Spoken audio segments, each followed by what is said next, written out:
besties. Welcome back for another episode of Read It or Yeet It. If you're new around here, what I do is I read one volume, like the first volume of a manga, and I tell y'all whether I'm going to read it or whether I'm going to eat it. Because this is invaluable information that everyone on the face of the earth needs to know. Obviously. Also, before we start, please look at my little bat. His name is Jenkins. I know it's not Halloween anymore, but like, I don't think he can go. He's my son. So the book starts out with this woman, and she's like vibing on this stone slab, and she's promptly then stabbed to death, which is a great way to start the book. Really gets it going. Her blood is used as fuel for this ancient mask. It like literally uses the life force of people to work, I guess. So the Aztecs owned this mask, and they tried to use it to take over the world, but then they just disappeared off the face of the earth and were like gone. And that's the entire intro. Like that's all the intro is, so it's pretty short. Our story centers around the stone mask excavated in Mexico and the adventures of two boys whose fate takes a rather bizarre turn. So our story starts out on a really positive note after the intro. It starts with Dio's father literally dying. Like, he's just laying in bed, like, Dio, please, dear God, give me my medicine because I'm quite literally dying. His father gives him a note from this mystery man, who is not much of a mystery man because we figure out who he is in the literal next page. So we get a flashback. We get a lot of those. It flashes back to Dio's father and I guess his wife, or like just a woman that he's with. They stumble upon a carriage accident, and they're like, holy shit, dead, there's people dead, oh my god. Of course, Dio's father is nosy as hell, and they're like, he's like, let's go investigate, because who else wants to investigate when there's dead bodies? So they roll up to the scene, and of course, like any normal person, he's there to rob a bunch of dead people. So there's a woman in the carriage, and there's also another guy there, and the woman has a baby in her arms, and the baby is still alive. So, you know, Dio's dad's just going about his business, you know, robbing the dead, as you do. It turns out the guy that he's robbing is actually alive. Like, this man got jump scared by an actual living corpse. The dude who's still alive is Josar, and he's like, thanks, bud, I sure owe you one for saving me from the afterlife. So Josar, he gives Dio's dad a bunch of money. His name's Brando. He gives him a bunch of money, and he makes a bunch of poor financial decisions and somehow has a dead wife now. On his deathbed, Dio's dad gives Dio the letter and is like, I want you to become the richest motherfucker on this planet. Like, Jeff Bezos, be damned. Get that money. And then things cut to after Dio's dad dies. Dio hated his fucking father. Like, it's literally just a scene of him spitting on his actual grave. But I mean, I can't really blame him. He was kind of a shithead. So we get another cut to the not so distant future, and we meet Jonathan Joestar. Bet you can guess who he's related to. The first thing we see of Jonathan is he's trying to beat up these guys that were picking on this girl. Her name's Arena. I think that's how you say it. That's how you spell it. I don't know how you say it. Maybe I'm wrong. Don't ever expect me to pronounce anything correctly in any of these videos, or any of my videos in general, because I'm not going to. I'm just illiterate. So like I said, these boys were harassing this girl, Arena. Remember her. She is important. Unlike that lady who got stabbed. She's kind of irrelevant. Well, I guess not. As a character, she's irrelevant. Her blood, useful. As a character, not so much. Jonathan low-key gets his ass beat, and he leaves his handkerchief behind when he's wiping the blood off of his face. This might not seem important, but like, it is. Later in the story, trust me. Arena tries to thank him, but Jonathan's like a little bitch and was like, I only did it because I'm a gentleman, and runs away for some reason. So after this, Dio shows up at the Joestar estate. One of my neighbors just walked by. I felt weird recording. Okay, Dio shows up at the Joestar estate. They do all their introductions, yada yada yada. Papa Joestar already knew that Dio was coming because I think he just kept in communication with Brando, and he like knew that Brando was dying and that that Dio was coming. Jonathan is hella excited. He's like, yes, bestie, we're gonna be best friends. You're a king. We're gonna be besties and like live our lives together. Dio does not feel the same way. The first thing that Dio does, one of the first things that Dio does, is kick Jonathan's dog. For no reason. Other than that the dog was like coming to greet him. If you don't know anything about Jojo's Bizarre Adventure, it's that it's dramatic as hell. From what I know it's dramatic as hell. So there's a lot of inner monologues, and Dio, of course, immediately goes off on an inner monologue. I'll psychologically torture him to the brink. Then I, Dio, will take his place as the heir to the Joestar estate. After that, Dio meets Papa Joestar, and like I said, Papa Joestar already knew about what was happening, and like, that Dio was coming and that his dad was fucking dying. Dio continues being rude as hell to Jonathan because the inner monologue, we already know from the inner monologue that he's gonna torture the shit out of Jonathan for fun. Dio is doing the most. He literally like punches Jonathan when he tries to help him take his bag upstairs. Like, bestie, you're doing a lot right now. You're doing too much for the wrong reasons. Of course, as every story goes, Jonathan starts being compared to Dio because Dio is apparently perfect with his raggedy ass self. And honestly, Jonathan just cries a lot about it. Which, can you blame him? I can't. I would do the same thing. So after this, Jonathan and Dio fight in like this little match that their friends or whatever put together. Can y'all guess who wins? Just a little guess-a-rooney. His name does not start with a J. I'll tell you that. It's Dio, because why would Jonathan get anything nice? Dio goes over the top and pokes Jonathan's eyes out, which I'm pretty sure is illegal in boxing or like MMA fighting. Is that not illegal? Jail, Dio. Jail. Jail is the only answer. So, of course, Dio offers to teach all of his friends that like watch him fight his techniques, and for some reason, he has like fireworks in his pocket and just pulls them out and like starts lighting them off. I guess that's how you win over friends. Carry around a pocket full of fireworks, guys. Jojo's Bizarre Adventure hack cracked the code. Pocket fireworks. I'm gonna go on Shark Tank and sell pocket fireworks. Y'all just wait. The chapter ends with more of Dio's monologue about ruining Jonathan's life because I feel like that's his literal only purpose anymore. The chapter starts with Dio stealing Jonathan's watch for some reason. It has like no significance to the plot. It just happens. So after that, Dio is talking to Papa Joestar and he sees a mask on the wall. And I didn't say this earlier, but it's the mask that was in a carriage with Papa Joestar and like the other people that died. One of which was Jonathan's mother. I just forgot what I was saying. One of which was Jonathan's mother. She had this mask, and it was the same mask that we already talked about in the beginning, where that lady got killed for it. So Papa Joestar basically tells Dio about all of it, and like what it is, and where they got it, and everything like that. And then we cut to Jonathan, and he's just vibing in a tree.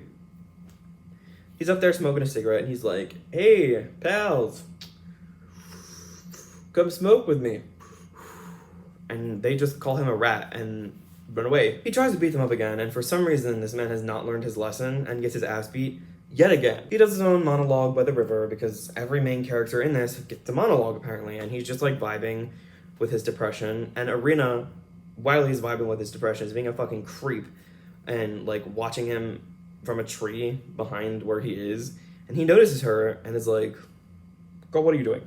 And she runs off, and she left behind a basket of grapes and his handkerchief. I told y'all that would be important to remember. After this, Jonathan and Irina, they start to hang out. They start to fall in love, besties. There's love in the air. Jonathan is a stereotypical motherfucker and carves their initials in a tree.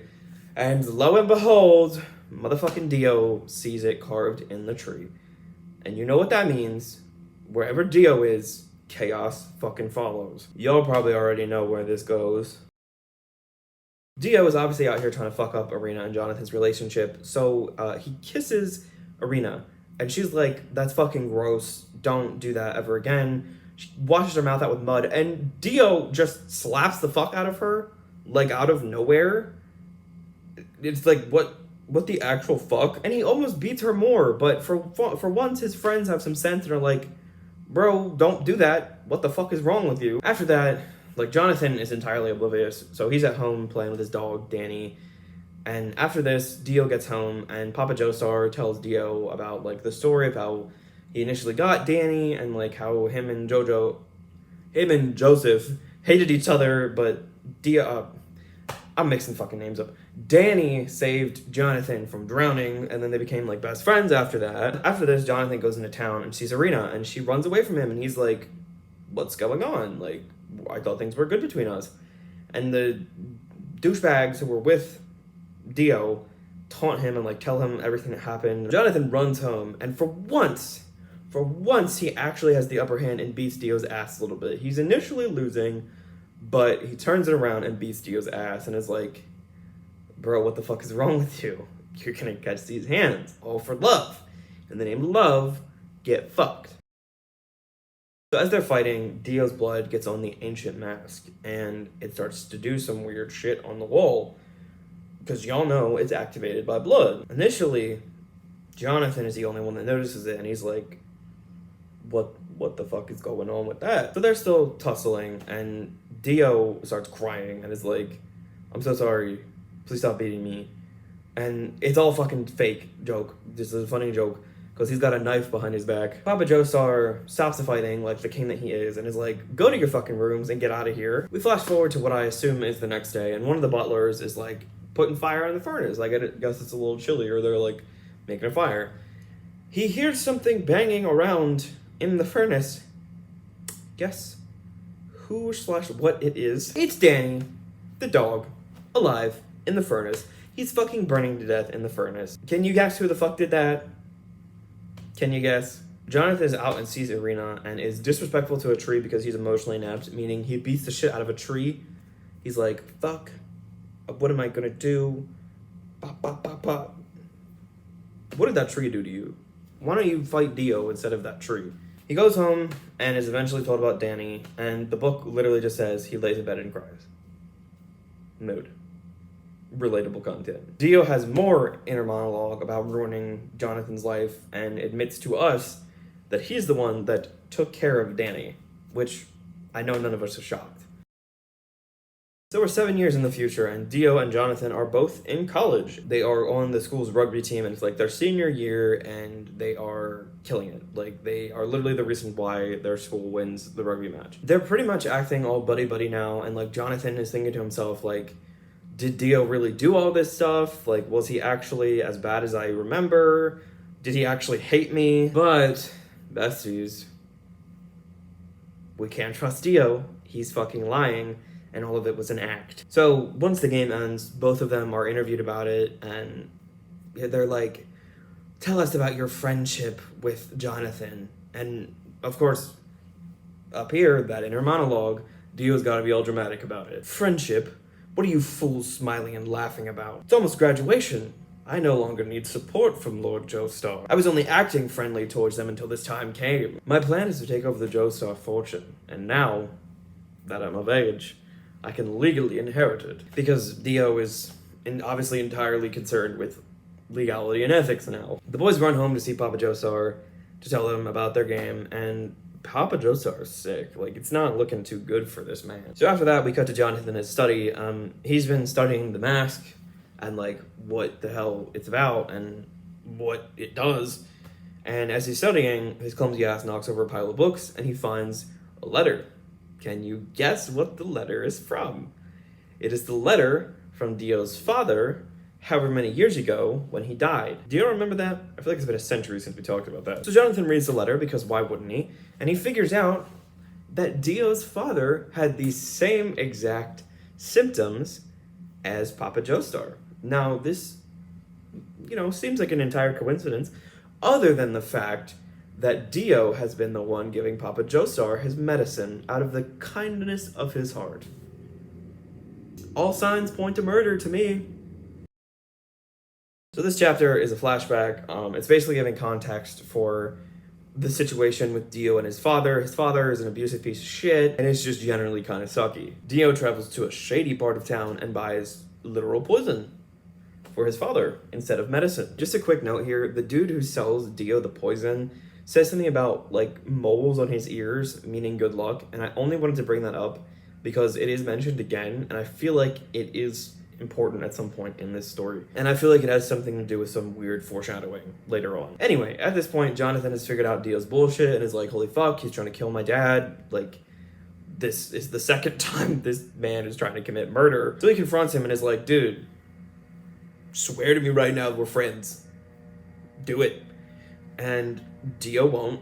So Jonathan's like, okay, you motherfucking sussy baka. This is a farce. This is not even real. Like, we are not friends. you're an asshole. Of course, they get into a little tussle, and Jonathan is having all of his realizations as they're fighting. Jonathan is dead ass ready to throw Dio in poison, so he's like, all right, I'll prove it. I'll get the receipts. I'll get the receipts for this medicine and figure out what the hell you're doing to my father. So Jonathan is heading out to get the medicine analyzed because at the university, apparently the analysis of the university was literally useless. So he's like, butlers, don't let anyone but the doctor give Papa Joestar his medicine because there's some weird shit going on. And Papa Joestar's like, I have no idea what's happening, but I trust your son. Dio is being a little bitch because like, oh my god, my plans foiled. So he goes to Jonathan's study for some reason and finds the mask and finds all the notes that Jonathan took on the mask. So now Dio knows what the mask does, and he's planning on committing a third murder because he wants to kill Jonathan with the mask now. At this point, Jonathan's already in town, and the carriage driver's like, dude, I'm not going past this certain point because it's fucking scary. And then Jonathan's like, fuck it, I'll just go on foot. And then these 3 fucking beefcakes start ganging up on him, trying to rob him and fight him and shit. He beats all their asses, but he's a fucking psychopath about it because he grabs a whole knife with his bare ass hands and almost gets his fucking arm chopped off. The last guy he fights, the one who almost cuts his arm off, is like, you know, you showed mercy on all of us and didn't kill all of us, and you are incredibly, scarily strong, so I'm gonna help you. His name is Speedwagon, by the way. And he's like, yeah, dude, I'll help you find the person who sold you that poison. For sure. I just tried to cut your arm off, but you're a pretty cool dude, so like, wouldn't hurt to help you. We cut to Dio, and he's like drunk off his ass, and he's like lamenting the fact that he's becoming just like his father. He beats up some dudes because they're messing with him, and he thinks he's just better. He's just better. Shit gets real, and he tries to test out the mask on one of them to try and kill them. So that whole mask murder tactic fucking backfired. Big time. Dio gets his shit rocked and learns what the mask actually does, and almost gets his soul sucked out of his body. And as he's getting his fucking soul sucked out of his body, the sun starts rising. So at this point, we are enlightened to the fact that people wearing the mask evaporate when the sun hits them. So after this, Jonathan finally arrives back from his trip, and he has a Speedwagon with him, and then the dude who sold Dio the poison. So Dio finally takes his ass back home, and Jonathan is there like, listen, motherfucker, you're done. You're done for. Dio is acting like he's giving in, and is like, oh, Jonathan, I'm so sorry. I feel bad for everything that I've done. I'm done committing literal murder. I'm finished with that life. Speedwagon is a bad bitch, and it calls his bluff and is like, don't trust this man.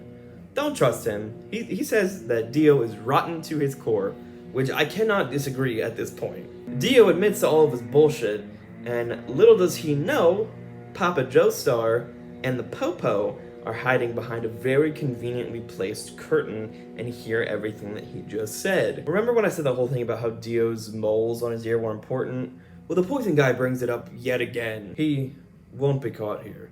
So says fortune. Not only those 3 moles on his ears, but his attributes of his face. He is born with impenetrable luck. Dio basically gives up, and he insists that Jonathan cuff him, but we know Dio got tricks up his sleeve every turn of the way. He ain't no quitter, so he tries to stab Jonathan.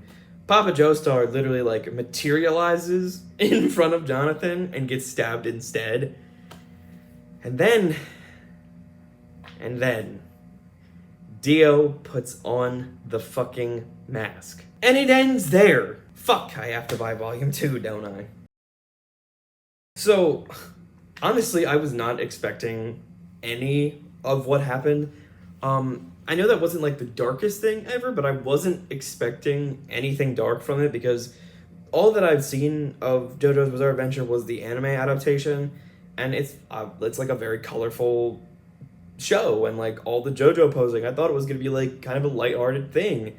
It was not. But I mean, despite my shock and surprise at the plot and the story itself, I enjoyed it. The art style and the way the dialogue is done is not really something I'm used to because the dialogue feels more proper than most anime or manga that I've read or watched. But I feel like it fits the storyline really well, and I feel like it wouldn't work as well with a more modern anime art style. So, drum roll please. There's probably not going to be a drum roll sound effect here, probably just maybe doing this. I think I'm gonna read it. I'm a little hesitant to, just because I put a lot of stock in like the art style of things that I watch and read, and it's not really my cup of tea because I genuinely don't like old anime style or like anything that's different from like the more modern stuff. But I think I'm gonna read it. The plot was cool. I need to know what the fuck happens after Dio puts the mask on, and I think I'm gonna stick with it. Like it's a neat story, and it's nothing similar to anything I've ever read before. So this episode of Read It or Yeet It ends in a read. We're gonna fucking read JoJo's Bizarre Adventure, and I'm gonna watch it too because I cannot go the rest of my life without seeing JoJo poses on the screen of my TV. I need to see it. They're iconic. They're everything. They're the only thing I live for. I have to see it. So I hope you guys enjoyed this episode of Read It or Yeet It with JoJo's Bizarre Adventure. And if any of you have read JoJo's Bizarre Adventure without spoilers, tell me how you liked it in the comments below because I'm curious. I don't actually think I know anybody who has read it or watched it, so I'm curious as to what everyone thinks of it. So yeah, I hope you guys really enjoyed the video. I had fun with this one. This was a fun one to make, and this is a fun one to read too. Of course, we'll always be back with more Read It or Yeet It and just whatever content comes into my brain. If you want to hang out with me in other places other than my YouTube channel, I will be putting that down below, but I have a Twitch channel. I stream. I'm supposed to have a schedule, but I kind of just stream whenever I feel like it. I try and keep it on like Wednesdays and Sundays, but sometimes I stream more than that. And I also have another YouTube channel. If you guys like activism and just hearing more political, it's not super political, but it's like human rights type things, and I read like political book reviews. That's actually a series I'm starting soon. But yeah, if you guys like that kind of content, go ahead and follow me at that channel too. And I also have a podcast and a website, and a Twitter, because who doesn't have Twitter, and an Instagram. Good lord, that will all be linked down below. So if you guys want to see what I'm up to when I'm not on YouTube, that would be a great place to start, especially my Twitch channel, because I like hanging out with y'all. Like, it's fun. I like hanging out with y'all, and I like when you guys watch me suck ass at video games. But yeah, thank you guys for watching. I really, really appreciate it. I hope you all have a wonderful day, evening, morning, whatever, when you're watching this. I'm recording this on a Bones Day, so I hope it's a Bones Day when you guys watch this. If not, I hope you're having a chill, as good as possible, no Bones Day. So thank you guys for watching, and I will see you next time. Peace out.